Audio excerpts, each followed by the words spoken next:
This meeting is being recorded. Okay. When the Giants hired Wink Martindale to be their defensive coordinator, I thought for years this was the Wink Martindale everybody was talking about.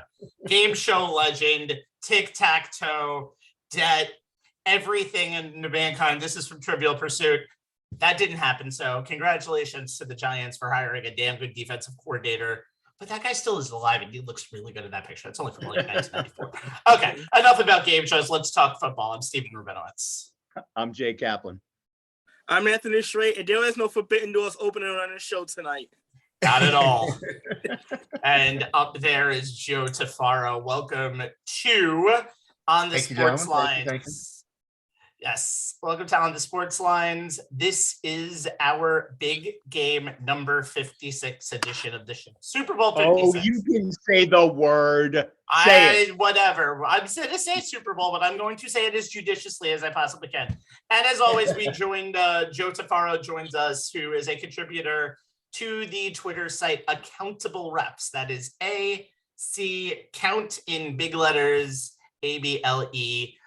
Big letter REFS. So, Joe, we talked about officiating a lot this year. Ron Torbert is the official for this Sunday's game, and I've always asked that popular question: do you treat a game like this any differently, or call a game like this any differently than you do any regular season game? In one ref's opinion, what's the answer to that question?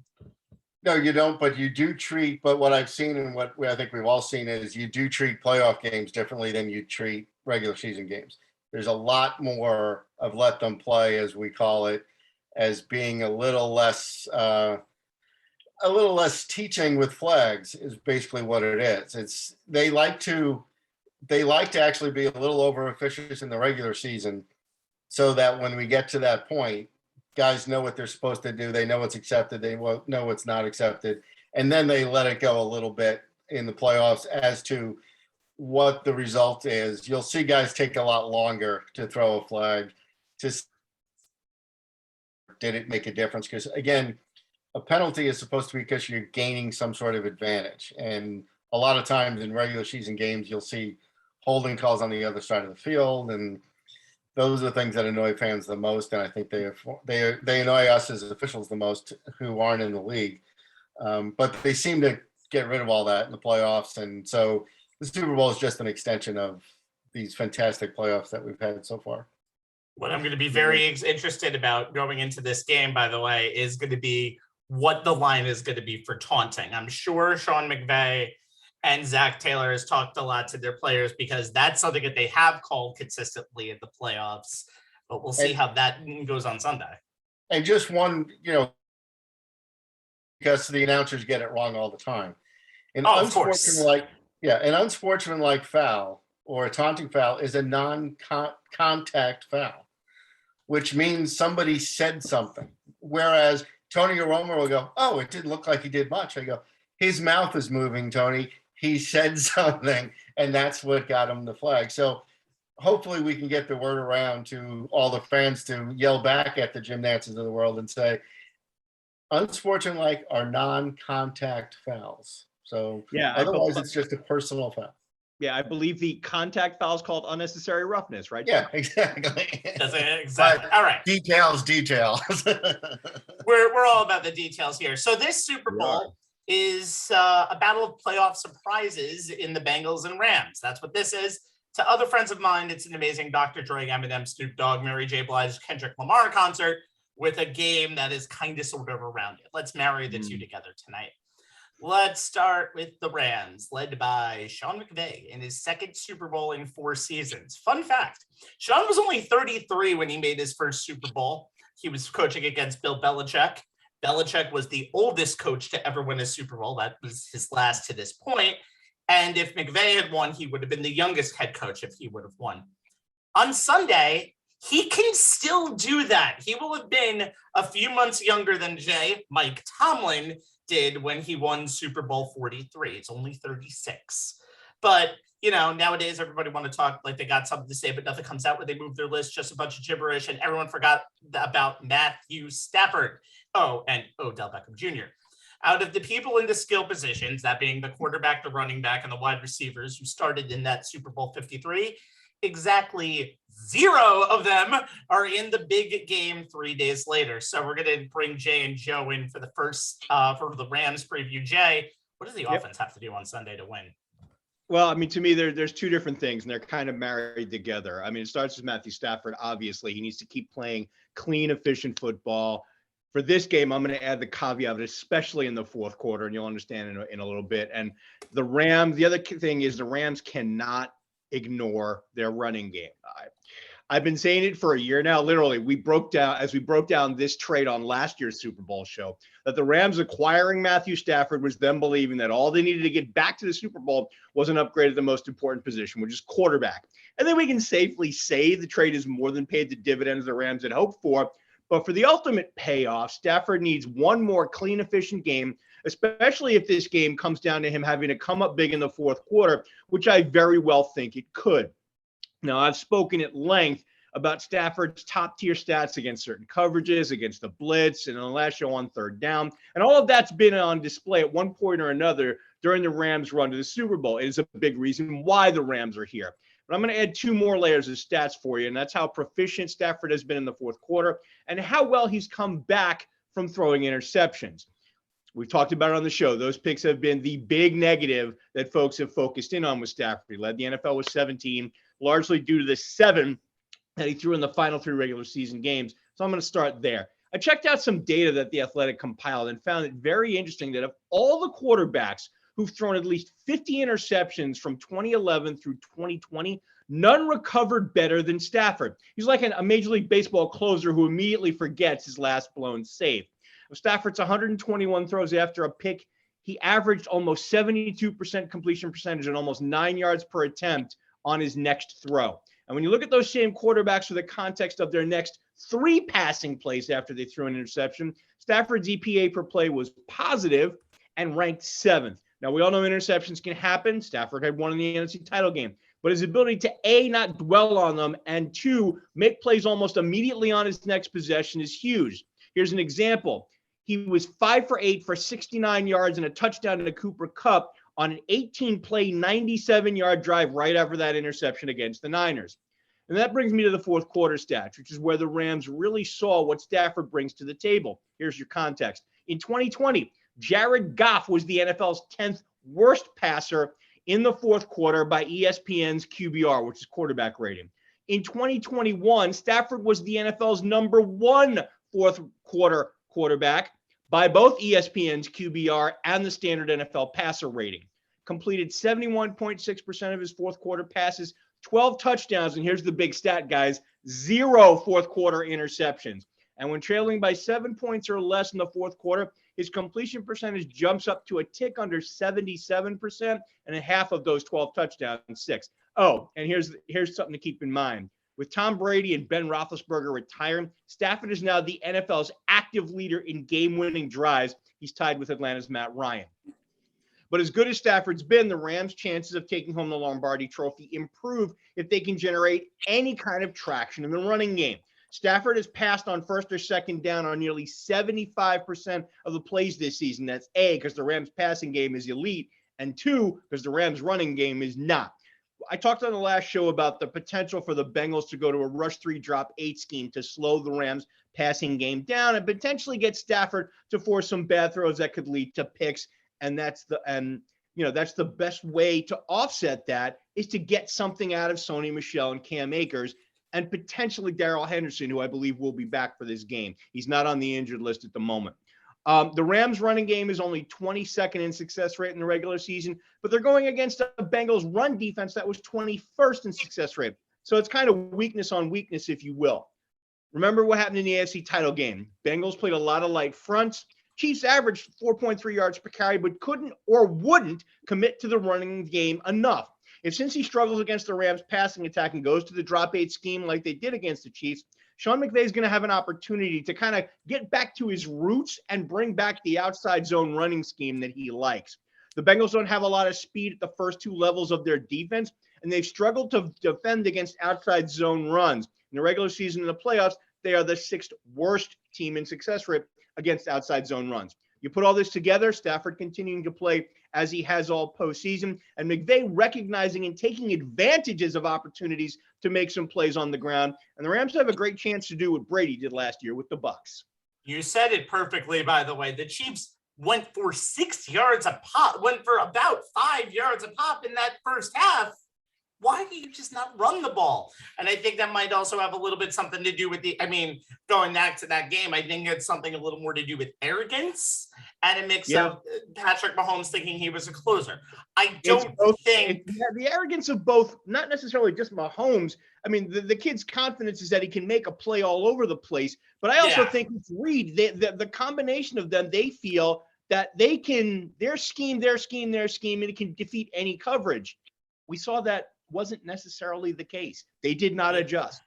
And they said, hey, big boy, do whatever you want. Run as many times in the backfield. But Matthew Stafford, especially at home in a lot of games, has let the ball roll down quickly and made many mistakes. And I think that's what the Bengals are definitely going to have to definitely do on Sunday. All right, Joe. So, wait, Rabbi, you're saying that the Rams need to kind of really embrace the whole visiting team concept?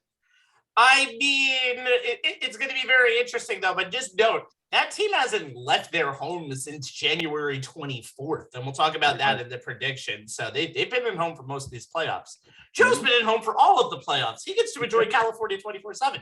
Other side of the ball for the Rams, Joe, and the California love that they give their opponents with Von Miller and Aaron Donald. Aaron Donald said, and he's only like 29, he's done everything in his career except with a Super Bowl. And I'm like, Jesus Christ, he's done everything in his career, and he's still one of the best today. So, Joe, what do the Rams have to do against their Ohio opponents on Sunday? Yeah, I always get the defense. Because Jay snaps the offense. That's why, even though you've Former seen them a lot more than I'm always going to get the offense. Defense wins championship. No, I think it's very I think it'll be very telling to see how they handle a little bit different quarterback in Joe Burrow, in that he can run a little bit. He's a little bit more mobile than Garoppolo was last week. And so, they still have to be able to rush the passer in their lanes and control him and keep him in front of them. They went up against the Tom Brady. They went up against Jimmy Garoppolo. That's not the same as going up against Joe Burrow. But I think if I was a defensive coordinator, what I would do is I'd stack that line, and I would make sure that Joe Mixon doesn't get too many runs, too many easy runs. Let Burrow try to beat you. And again, you've got Von Miller, who is there to rush the passer. You run the other way, he'll just kind of stand there and watch and clap as they make the tackle on the other side. He's not chasing many guys down. He knows what his role is, and he's very happy to be there, and he's very happy that, that's one of those situations. You find a guy and you say, this is all we want you to do. We don't care about anything else. So if you're a Bengals guy, you should run at him, force him to be a little bit more physical, force him to make some stops, and maybe wear him down a little bit. But other than that, you can almost see it as it starts to come. They start to look around. They put Donald on the other side. They switch him around. So I think that the key for them is how quickly can you get to – we know the offensive line for Cincinnati is not very good or hasn't been very good. We'll see how they adjust and if they keep the backs in or if they run too tight end. But then again, that just cuts down on the number of guys you have backfield. I think that the defensive backfield isn't that great. I think Ramsey's a little bit overrated. And he's got a big mouth too, which doesn't help him any, because that gets him a few flags here and there and gets him in a little bit of trouble. So I think that the key to them is I would stop the run and rush the passer as hard as I could, staying in my lane so that Burrow can't escape like he did last week. But let him beat you then. Let's see if this kid is as good as he is. Get through the first half and see what he can actually do. And then take it from there. But I think that would be the key there. They don't need to drop more guys. They need to just get to him quicker and see if he can beat you on some hot reads and some different passes. Just keep him from going too far downfield. Yeah, Rabbi, I got a stat for you as you transition teams. I believe this is the first time in Super Bowl history that a team that has registered 50 sacks on the defensive side is going against a team that allowed 50 sacks on the offensive side. And what the funny thing about this whole thing is Joe Burrow, which will kind of get into my point, which we'll kind of mend together, was only sacked once in that game against the Chiefs 2 weeks ago. And the Rams technically didn't sack Garoppolo at all. The only time that they officially got to Garoppolo was the game-winning, essentially, interception that they had in the fourth quarter. Well, But just remember, it's as much about putting pressure overall on the it is, but the difference with this is, and Joe made it perfectly, you can pressure Joe Burrow 100 times. You can sack him 100 times. It's that 101st pass that's going to go for 20 yards. There's a lot of guys out there who will fold when they get sacked a lot of times. That's why there's not a lot of teams that have won when they get sacked 9 times, when they give up 9 sacks in a game. The Bengals are doing that because Joe Burrow has this different kind of confidence. And this will get to my point. This is very interesting. Burrow is just doing just fine. Another Barry J. Blige song. I'm getting through all of them this week. But the Bengals in his first full season with the team. Remember, his first full season. He is a winner. 5-0 in playoff situations in college, LSU, and pro football as a starting quarterback. And oh yeah, he has T. Higgins, some nice shiny toys in the backfield, and Jamar Chase, LSU. But one thing I would have to say is this: Joe Burrow still needs to be, Joe Burrow needs to be upright on Sunday, because in that game against the Titans, when he got sacked 9 times, Jay again mentioned the stat, we mentioned it before. 6 of those next plays he threw for first downs. I think Burrow needs to do. How you recover. Yeah, it's about how you recover. What Burrow needs to do, though, is live on that short ball, at least for a good amount of time. Let the screen game be his friend. Joe Mixon has had a lot of touches this year, 334. He had 88 yards in the AFC Championship game on 21 carries and caught 3 of his targets for 27 yards. I think Mixon needs at least 5 to 6 screen passes in this game, and it needs to come early. I think the Bengals cannot get down 21-3 again and expect to do what they did again on Sunday. They need to start knowing that they have such offensive weapons in this game that they can use them to their advantage. Chase does not live on a screen ball. He lives on a deep ball, but give him a 5-yard out. Let him try to make a run up the field every now and then, because Joe mentioned it perfectly. You got a suspect backfield, and they were prone to basically giving up every and all plays to Mike Evans and Leonard Fournette in that game against the Bucs in the second half, and almost blew the entire game. The Bengals and the one thing that's very interesting about this game is the Bengals and Rams, outside of the Rams win against Arizona, and they didn't really have to do anything in the second half. None of these teams have played a perfectly full game on both sides of the ball.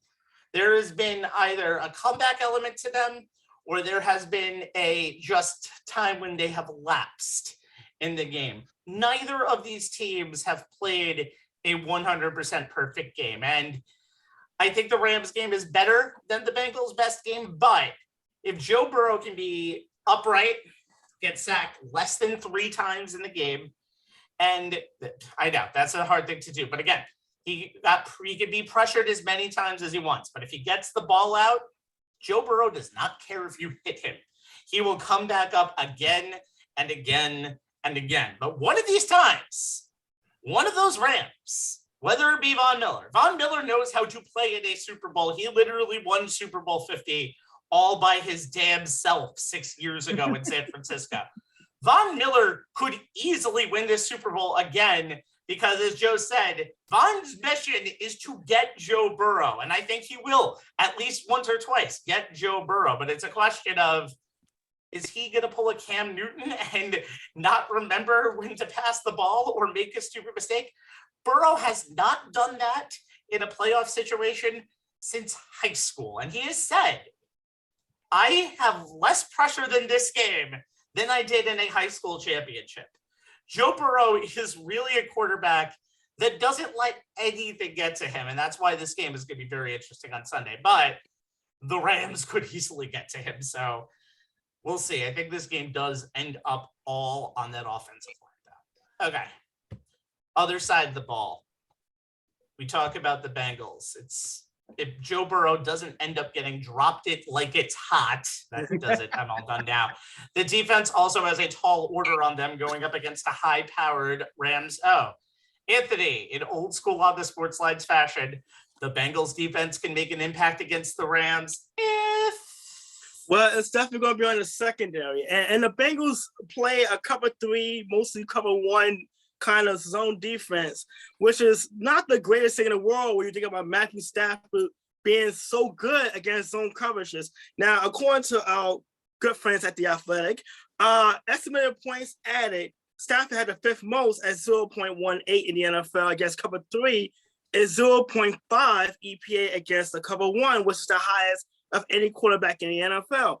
According to Pro Football Focus, and these are pretty good numbers, he had a 93.6 grade against man coverage, which we saw Patrick Mahomes tear the shreds against Cincinnati in the first half of that AFC Championship game. What the Bengals did, though, was they dropped 8 back in the coverage, and they focused more on the receivers, not necessarily Patrick Mahomes himself. And it reminded me of Super Bowl 25. I know I'm going too far back with this one, but when the Giants adjusted to the Buffalo Bills run and shoot offense, they did just something similar to that, where the focus was more on the receivers rather than Jim Kelly and getting pressure on him. So when he sat back and had all this time to throw, there was no one to throw the ball to.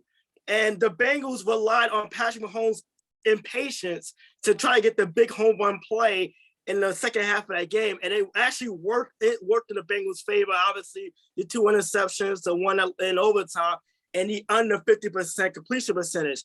Now also when you think about who they have as far as Matthew Stafford throwing the ball to, Cooper Kupp is one of the best route runners in the NFL, bar none. For whatever reason, he finds a way to get open, and that is essential because if you have a guy like Eli Apple covering him, and Apple's ability, and Joe knows this, back to the St. Louis Giants, he does gamble quite a bit and gets beat on double moves. Cooper Kupp runs double moves better than anybody, as much as anyone in the league. We saw in the NFC Championship game, he scored a touchdown on a double move in the far corner in the end zone.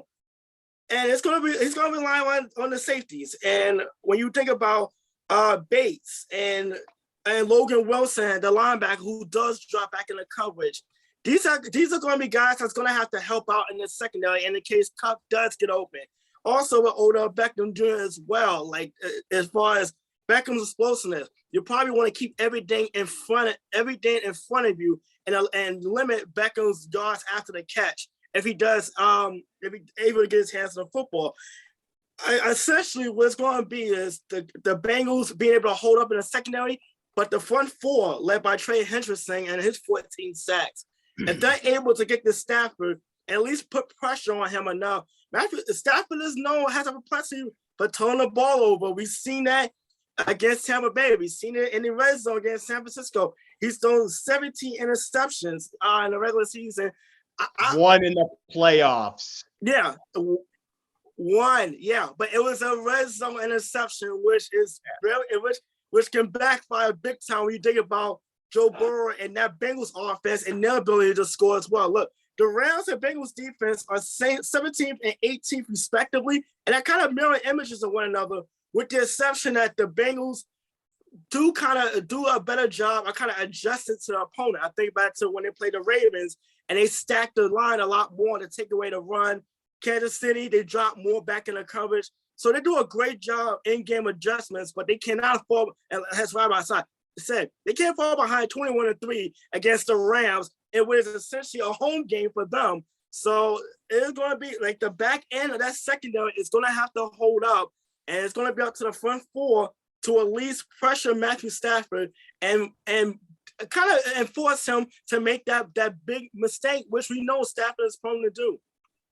As a former wide receiver, since Jay said he could talk about quarterbacks all of the time, I was a former wide receiver. Actually, Anthony was a former wide receiver, but I was a former running back. I'm a former running back, but I've been hit by enough safeties and linebackers in my game to know about this. Yes, but one thing I've noticed about Cooper Kupp's numbers this postseason: 25 catches, 386, and 4 touchdowns. reminds me a lot of this 4-game run of Larry Fitzgerald in 2008. And Jay knows all about it. He almost won a Super Bowl by himself. 30 catches, 546 yards, 7 touchdowns. So it's safe to say Cooper Kupp is probably going to get a touchdown or 2 on Sunday. It's just a question of will it matter. And again, very simply, you got the top bet for us on that, Rabbi? What's the over/under? it's not going to be a small prop bet on that. But one thing I do want to mention: worst Super Bowl percentage all time of the combined team, since this is the only time we've ever had a 4-seed versus 4-seed. And a very simple question for everybody before we get to predictions. This is the 4 and 4 obviously equals 8. That is the highest combined Super Bowl total seeding, tied with what Super Bowl since 1975? Giants and Ravens. Nope, that's a 4 and a 1, if you recall correctly. So Okay. the number is 8. I want to say Steelers and Seahawks, because I know the Steelers were a 6 seed. What were the Seahawks that year? Seahawks were a 1 though, so that is incorrect. Okay. You are in the right neighborhood though. Ooh, I would say, Seahawks and I would say, you know what? I'm stumped. Seahawks and Steelers and Packers. That was a 2-seed Steelers team and a 6-seed Packers team. But of 2010. course, Okay, yeah, 2010. of course, by the way, we'll have our first number 4 seed winning since the Ravens in 2013. Wanted to say the Giants, but that's factually, unfortunately, incorrect. Rabbi, I blocked that Super Bowl loss to the Packers out of my mind.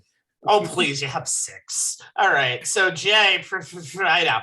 So, Jay, let's start with you. It's prediction time. Which team will make their fans keep their heads ringing with Super Bowl parade plans? Winner, final score, and MVP, please. I've been riding with the Rams pretty much since they acquired Matt Stafford back in January of 2021. That's why I picked them to rep the NFC in the Super Bowl, and it's why I'm picking them to become the second straight team to complete the get a top-tier quarterback and win the Super Bowl on their own home field scenario. I think this game will come down to which quarterback has the ball last. I think it'll be the Rams and Matthew Stafford. I think we'll see some more fourth quarter magic from him. I'm going to go Rams 31-27 with Stafford as a game MVP, hitting Cooper Kupp with the game-winning touchdown on a less than 2-minute drive late in the fourth quarter after an Aaron Donald sack of Joe Burrow on a key third down play prevents the Bengals from running out the clock. Wow, that's a very detailed prediction. Anthony? I'm going to go 31-27 Bengals. And I feel like Joe Burrow, and I'm going to ball from the halftime show. I feel like Joe Burrow is going to be the Bengals Superman. Jamal Chase will be the MVP. Let's see. OBJ is going to be forced to sit down and be humble. And the Bengals are going to be riding back to Cincinnati, sipping on gin and juice, and celebrating all the way to the next episode of September. So very nice. Yes, I'm going with the Bengals 31-27, Jamal Chase MVP. Now, if they don't win, this whole tie-in for the halftime show is going to look really silly on Monday morning. But it was a that's a nice little soundbite. By the way, shout out to Nolan. FYI, I know he's watching the replay on YouTube as we speak. So called me earlier in the week. You got my prediction. Hopefully you win some money this weekend. And Nolan, sorry I was working when you called me yesterday.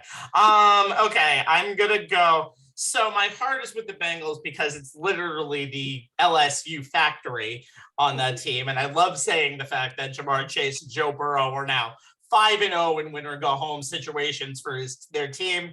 But I picked the Rams in the preseason, and I picked the Bengals on another show I did earlier, but that is not a sports show. So guess what? I'm going to go with what I thought would happen in the first place. I'm going to go Rams. I think even though Joe Burrow is the real Slim Shady out there, I just think that I'm not going to cry when the Bengals lose this game.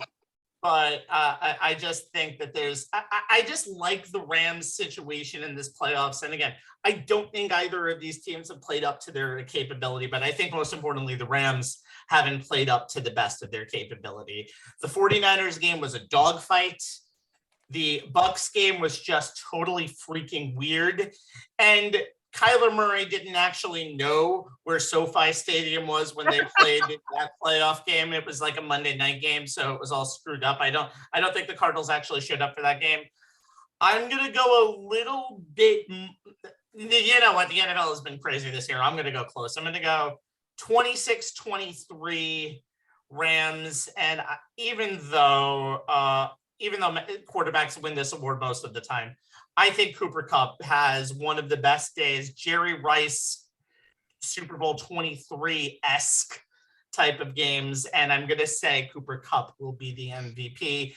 And then maybe 5 more people in LA will actually care about the Rams because it's still very murky on the Rams' actual success in LA. But they'll be known a lot more after this one. Give it time, though. I mean, you have a whole generation of Ram fans who weren't even around when they played in Anaheim, so I'll cut them a little slack. Just this once. I'll cut him a little bit of slack, but this means a lot more to Cincinnati than it does to LA, I think, in their mind, and that'll be very interesting to see. Joe, you're not a prediction person, so I don't expect a prediction from you, but let's try to see if we can get one out of you anyway. 32-30, Cincinnati, Joe Burrow, and Cincinnati gets to take knees at the end of the game because Sean McVay has no timeouts left. Oh, wow. Actually, the Sean McVay has no timeouts left is very not a bold prediction. No, Rabbi, here's one for you. If Joe Burrow does wind up winning the Super Bowl, he will become the first player to win a college national championship, win the Heisman, be the #1 overall pick in the draft, and then win a Super Bowl in his first chance. He will be the first to ever do that if he can pull that off on Sunday. And the most funniest stat of them all is the 2 people that have pulled off the first 2 of that if he wins on Sunday. The Super Bowl college national title combo are both quarterbacks named Joe. Name it. Yeah, and none of them, and well, just and remember. Neither of them. Burrow has the added thing of having won the Heisman. No one will. Absolutely, but again, I just want to make the fact that only people named Joe are in the club of quarterbacks that have won an NCAA championship and a Super Bowl if Burrow comes through on Sunday. Yep. All right. No average Joes, though. No, they're not. This is not dodgeball. All right. With all apologies to Lovie Smith, who all of a sudden got a Santa beard, which made him 30 years older with the Texans. I don't understand that. Mike McDaniel of the Dolphins, which just seems like a fake name to me, but good for the guy, good for the 38-year-old offensive coordinator from San Francisco. He's a genius. He's on the Shanahan tree. And Nathaniel Hackett of the Packers, something that sounds like the fake name of the create a white coach NFL 2011 generator that you possibly get. There have been some really interesting hirings in this coaching carousel. Hold up, Rabbi. Which team is Hackett taking over again? Oh, the Broncos, yes. Thank you. And he's a legacy guy. Remember that. Remember who his father was, okay? I don't care. It's the fake name of, I don't care. I don't care about Paul Hackett. It's the name of the creative white coach. Anyway, and I can't say that for Mike McDaniel because he's not fully white. Okay. All positions have now been filled in the NFL. Anthony picked the most intriguing one. Minnesota. All positions have now been filled as of Monday. O'Connell is going to get hired after the Super Bowl. It's kind of pretty Minnesota. much. Although technically Josh McDaniels had that Indianapolis job and didn't take it, but all positions have seemingly been filled. Better? Sure. Go ahead, Anthony. All right. Well, I'm going to stay in the NFC North, but I'm going to go to Chicago. And Matt Eberflus, being the new head coach, rookie head coach, joining a rookie GM and Ryan Poles to kind of take over a team that finished 6-11 under Matt Nagy and has missed the playoffs 9 of the last 10 seasons. When you think about this is a team that 15 years ago was in the Super Bowl 41 in Miami, respectively, with the aforementioned Lovie Smith coaching that team. Eberflus spent the last 4 seasons as the Colts defensive coordinator under Frank Wright. His defense finished in the top 10 in scoring 3 of those 4 seasons, including being tied for 9th in 2021 at 21.5 points a game. Former linebacker, University of Toledo, began his coaching career his alma mater and hometown. When you did also in his postseason in Indianapolis, the Colts improved from 30th defensively to 10th in scoring defense, and went from 26th to 8th in run defense. Now, here's the thing: he's inherited a Bills team that ranks 6th in the NFL in defense, but offensively was a complete mess between the quarterback carousel, between Andy Dalton and Justin Fields. The Bills do not have a first-round pick in this year's upcoming draft. They traded that to the Giants for the right to move up and draft Justin Fields. Now, I don't obviously this is a Ricky head coach, Ricky GM, so it's kind of a wait and see approach to see what happens, because I think if you're a Chicago Bills fan, you would feel a little more comfortable if you was going in with a little experience in either one of these positions. But yeah, like I said, I think it'd be a mixed bag to see. It's going to be depending on the coaching staff too, because right now with the Bears, it's all about Justin Fields and what can you do to build the offense around Fields, and can you give a really good defense something offensively that can maybe make the Bills somewhat of a competitive team. Keep in mind, they did make the playoffs last year, even though it had a 500 team. So they're not too far off as far as getting back to the postseason.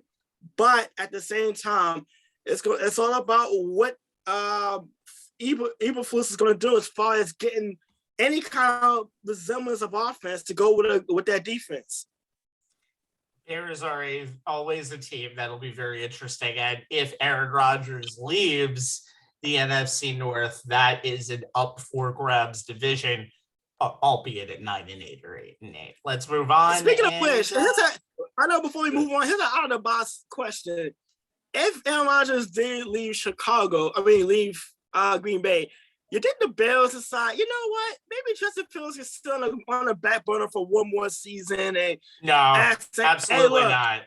Hey, look, I know it's obviously Brett Favre. The Justin Fields train has left the station, Anthony. There's no going back. No, it takes them all the way to Lombardyville, or it goes completely off the rails, but it ain't going backwards. Did you get some advice from? I've seen stranger days in my life, so who knows? Anthony, did you get some advice from Matt Nagy this week to basically say that question? Because there's no one who's hated Justin Fields more than the former head coach of that team. I wanted to, but I don't think my headset was working at the time, so I'm kind of burnt all my timeouts. Jay, let's talk about Doug Peterson. Yeah, it was kind of interesting that Peterson's first day as Jags head coach was February 4, 2022. As that was 3 years to the day when he beat Bill Belichick and the Patriots 41-33 in Super Bowl 52. 4 years. Sorry. That's right. My math is off. Knock it off. As head coach of the Eagles. The game was highlighted by backup quarterback Nick Foles winning the game MVP by throwing 3 touchdowns and catching 1 on the Philly special from tight end Trey Burton.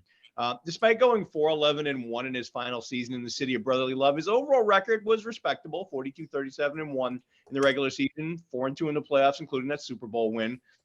He got the Eagles into the postseason in 3 of his 5 seasons at the helm. So there's a solid resume there, which means, unlike Urban Meyer, he actually understands how the NFL works and won't be learning on the job. He won't try to be the smartest guy in the facility. He knows how to lead a locker room and a meeting room. Peterson's been pretty good at developing quarterbacks. Carson Wentz's struggles in Peterson's last season in Philly notwithstanding. And he comes into a good situation in Jacksonville with Trevor Lawrence, who should improve solely because he'll have an actual NFL head coach. Peterson's also going to be aggressive with his decision-making from 2016 to 2020. No team went for it more on 4th down than the Eagles, 131 times, 25 more than any other NFL team. So Joe's favorite guy, Brandon Staley, may have some competition for the going for it crown. Having spent 14 years in the NFL, mostly as a backup quarterback, he was a clipboard holder on teams that had starting quarterbacks, the likes of Dan Marino and Brett Favre. So he learned how to get along with stars as well as end of the bench guys alike. That has translated to his coaching. He had good relationships with most of his players during his time with the Eagles. He showed he was a creative and flexible game planner and play caller, adapting and tailoring the offenses to whomever who was under center, be it Wentz or Foles. Frank Reich, his former OC in Philly, described Peterson's play calling as, quote, a little bit more unorthodox at times in a good way. Being a former quarterback, Peterson sees the game through that point of view and was known to spend extra time with the quarterbacks, including weekly meetings in his office. He's not likely to meddle in personnel matters. He left that fully to the Eagles front office. It's not something that he has a desire to be part of.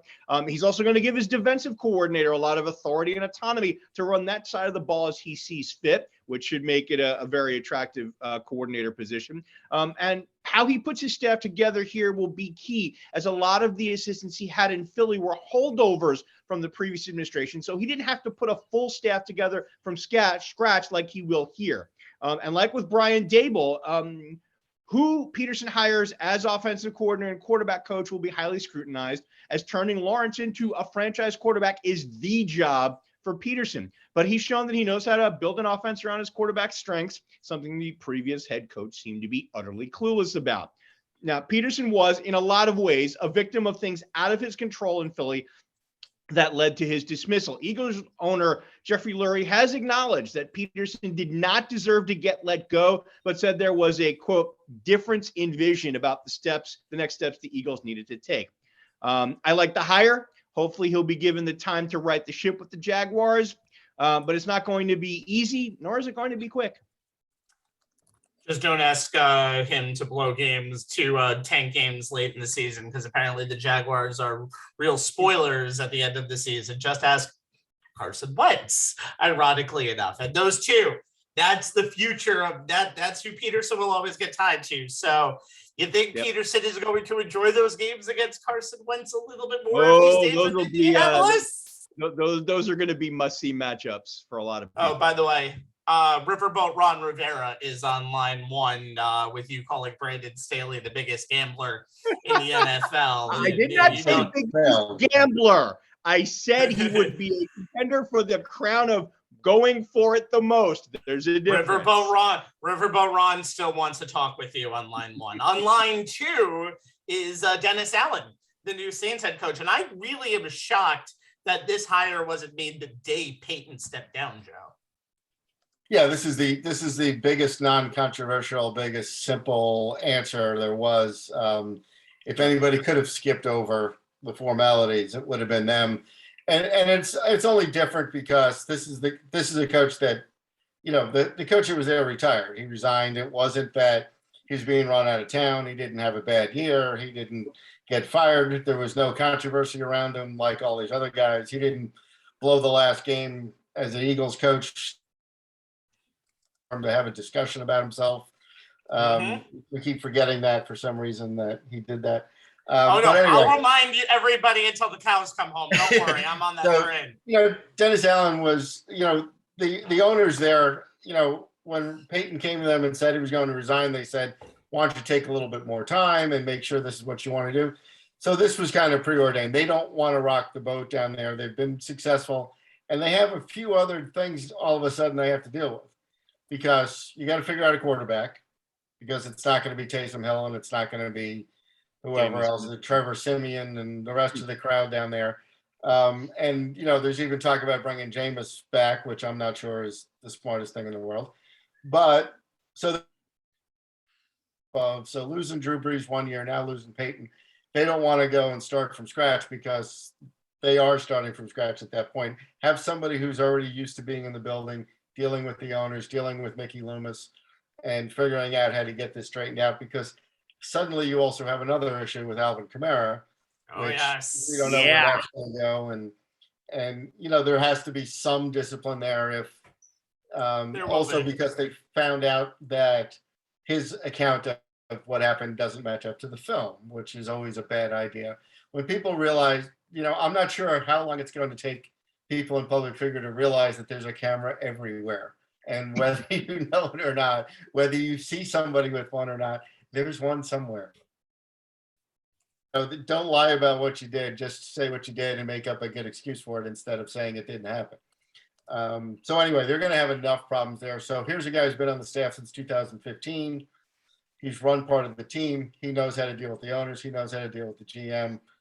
That's exactly what they needed, was stability there, with their coach resigning. And so I thought it was a perfect pick for them. And like you said, fairly obvious out to the people on the street, but I think they made the right move, not going crazy and picking some guy from college or whatever, and trying to build up a team that way. So that was a good choice. And he's had history coach of that team before when Peyton was out with COVID. Right. By the way, which I give no. Oh, by the way, I don't give any credence to anybody going, oh, he won a game 4 years ago when the coach had a hernia. Oh, no. I'm just saying. I had seen a report this week. It's like he's interim coach again. I'm like, what? I'm like, oh yeah, COVID. Okay. By the way, with the Alvin Kamara situation, Pro Bowl, Vegas players. In fact, he played in the Pro Bowl because God forbid we actually enact punishment before something actually happens. Well, actually, Goodell answered that question today, and he said the Las Vegas police called us at the Pro Bowl game and said, we'd like to talk to Alvin after the game. And he said, so we went through our security people, and that's what happened. So for either saying we're not, and it can go either way, because they may have said, hey, we need to finish this investigation a little bit before we just drag the guy in and keep him here overnight, and then find out he didn't do anything wrong. And yeah, that's understandable. But you want to be careful, because there's a lot of money involved in that, if he's on the winning team or not. And to me, they did the right thing. To me, they did the right thing. So. Although I'm just going to say this. Super Bowl 58 is in Vegas, so I'm saving an opener for 2 years from now for the possibility of something like that happening again. Yep. All right.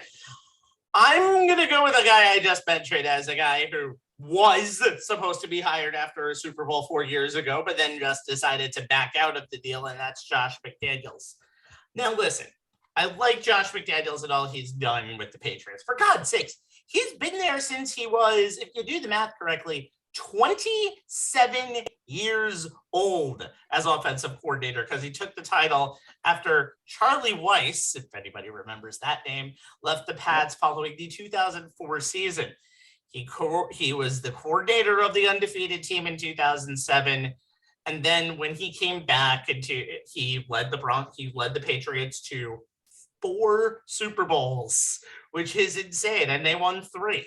So he's done a really good job with the offense. But there's 2 problems that I have with this hire.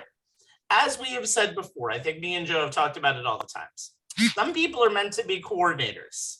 And Josh McDaniels realized that with the Colts job himself.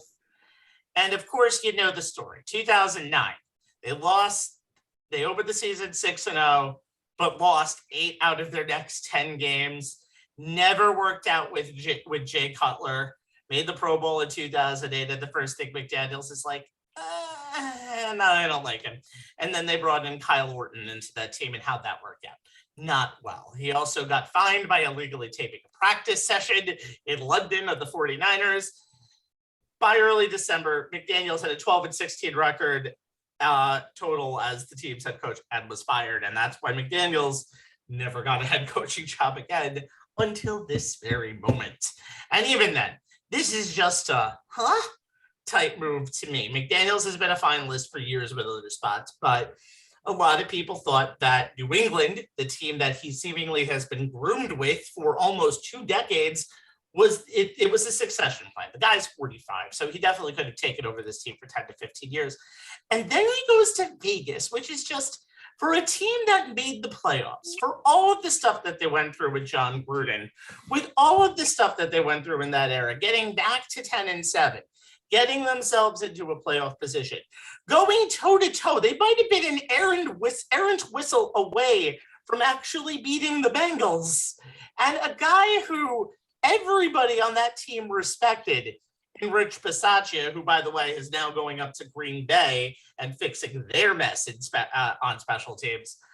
a guy who everybody respected, and Bisaccia essentially wrote thank you notes to everybody on the team. That's something for a guy who, if he knows he's not getting the head coaching job, that's either a good last-ditch effort to keep your head interim position or something that you really actually need. Now, I don't know if the Raiders just wanted to wipe away the Gruden era so they don't have any of that stink left on them, which is why Mike Mayock is also out of there. But you take a guy, I know Bisaccia isn't a young coach. He is a veteran of this league. And now he's back to being a special teams coordinator, kind of like your Joe Judge back in New England situation. But I just don't understand why you would make this move. And it's just Raiders being Raiders to me. I think it's kind of like you have this shiny new toy, or in this case, old toy that's been in the wash for 10 years, and you just ring it, and all of a sudden Mark Davis wants it. It's a weird decision. To me, it's a dumb decision, and I think the Raiders are going to live to regret this decision, but I've been wrong. Who knows? No, I love piling on the Raiders. I agree with you also. I think I was really surprised by the overhaul, because it's like, look, you just made the playoffs, and you mentioned the Eric whistle that pretty much shouldn't have happened, and that the Raiders went through all of this, made the playoffs, and you had a guy that everyone kind of respect, not kind of, they love to respect in the head coach position, and to kind of go the opposite direction. I think it was just it's a Mark Davis move, if there ever was one.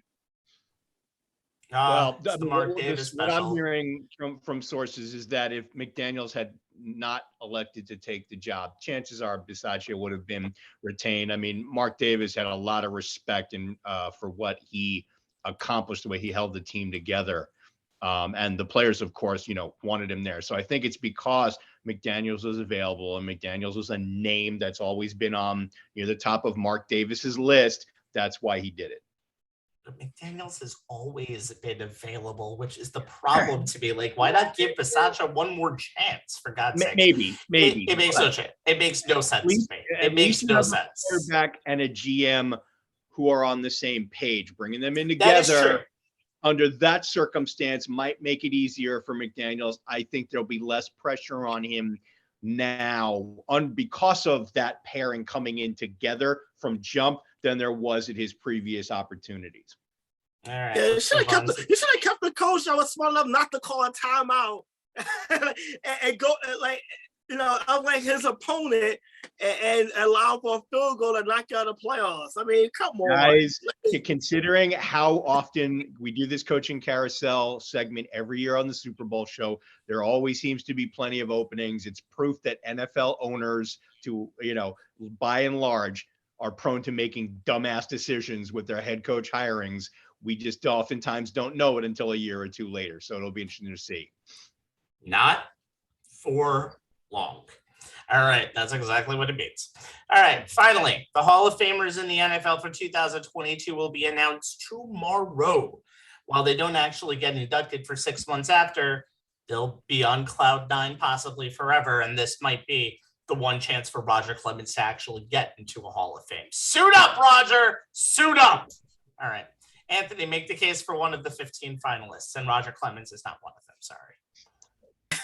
Yeah, I'm going to go with Leroy Butler, and he is a former Green Bay Packer who is a finalist for the third consecutive year.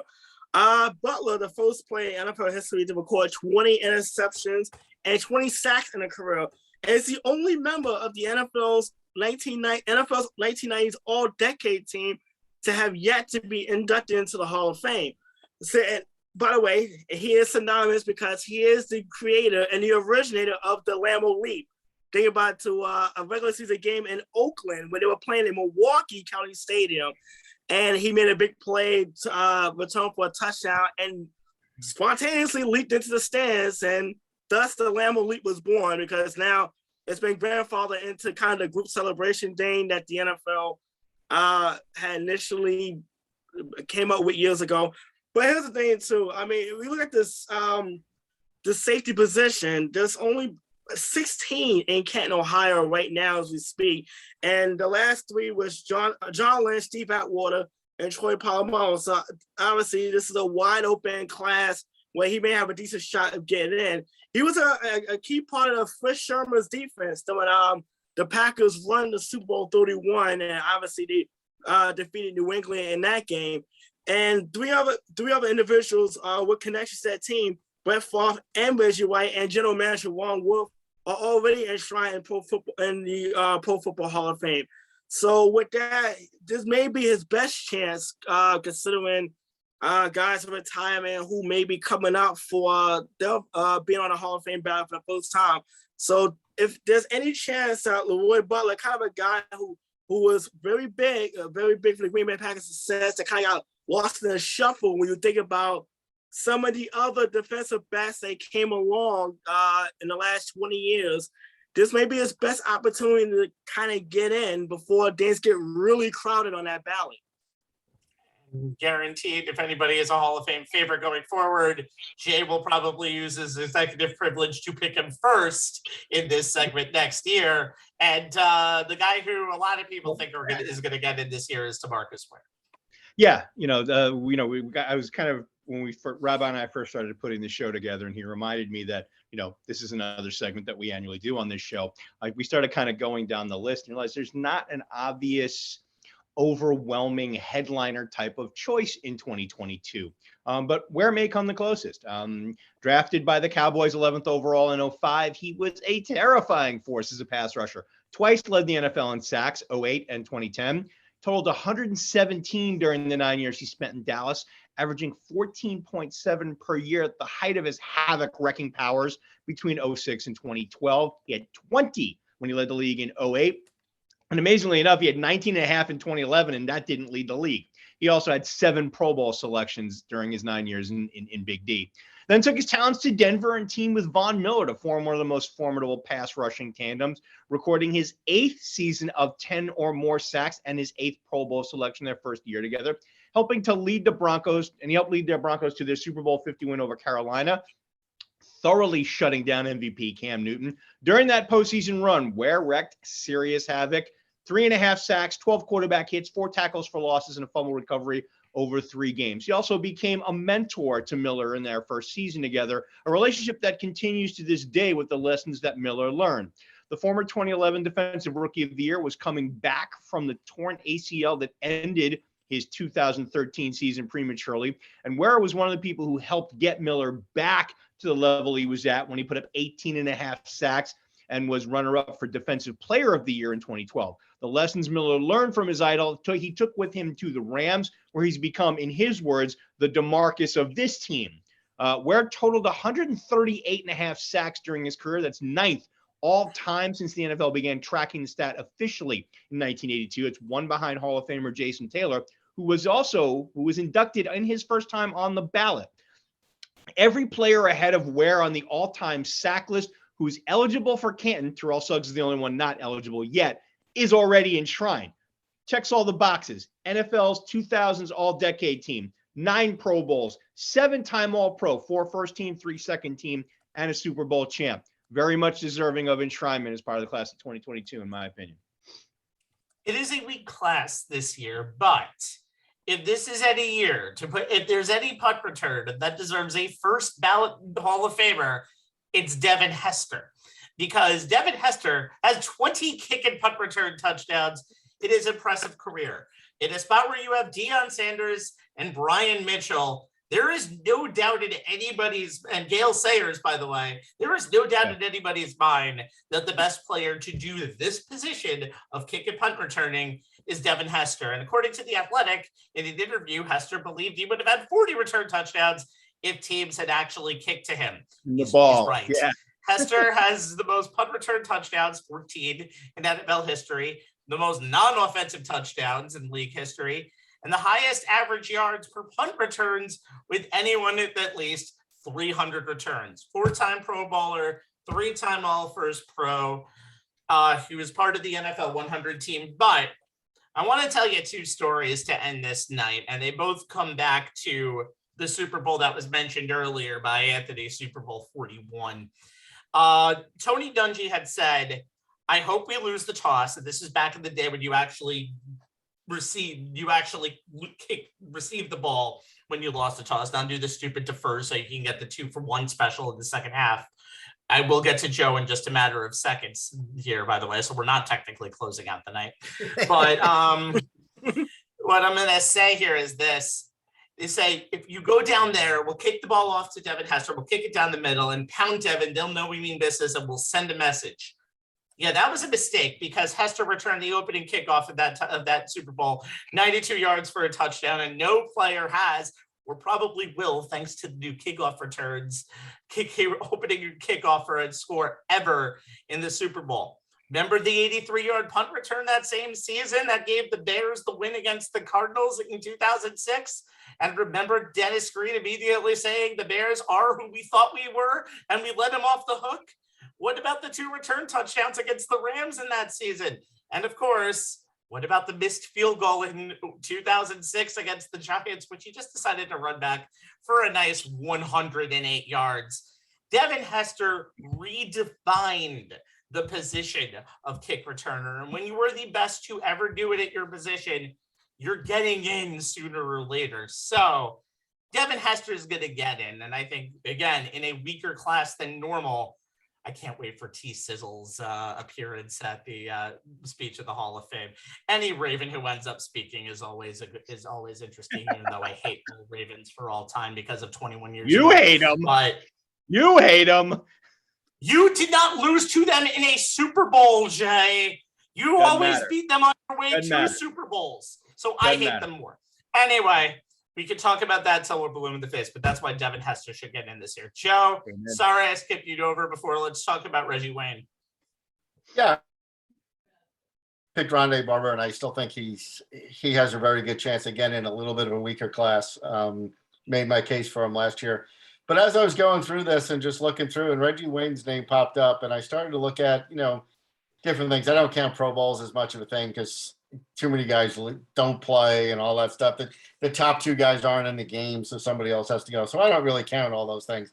They're like all-star games in baseball when you have to pick somebody from every team. It's worse than all-star games in baseball, actually. Yeah. It's much worse. So I looked at his career, and for 14 years, in 11 straight years, he played all 16 games. So, as a wide receiver, you're going to look for somebody who's consistent, somebody who's always there, who's always playing, who's always available.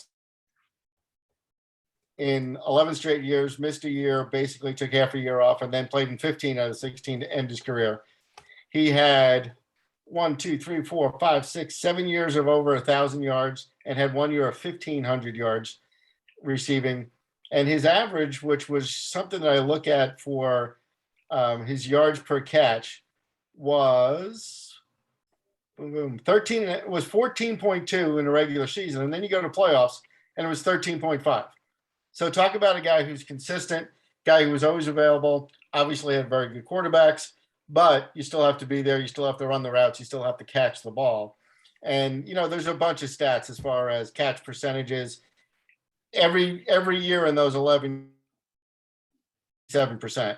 So pretty good as far as target ratios go, as far as games played, as far as yardage goes. He did what he was supposed to do, and he did it over a long period of time, and he didn't miss a game for 11 years. If there's a guy who's out there who deserves some look at this, I think Reggie Wayne convinced me that he should have a shot at this and maybe get a chance again in a class that's not great. Maybe this is his chance to get in.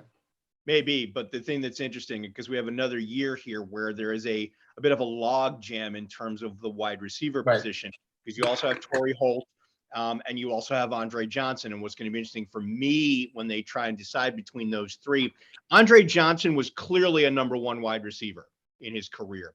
Both Torrey Holt and Reggie Wayne were as good as they were and as deserving as they may be. They were essentially Robins to someone else's Batman. For Torrey Holt, it was Isaac Bruce.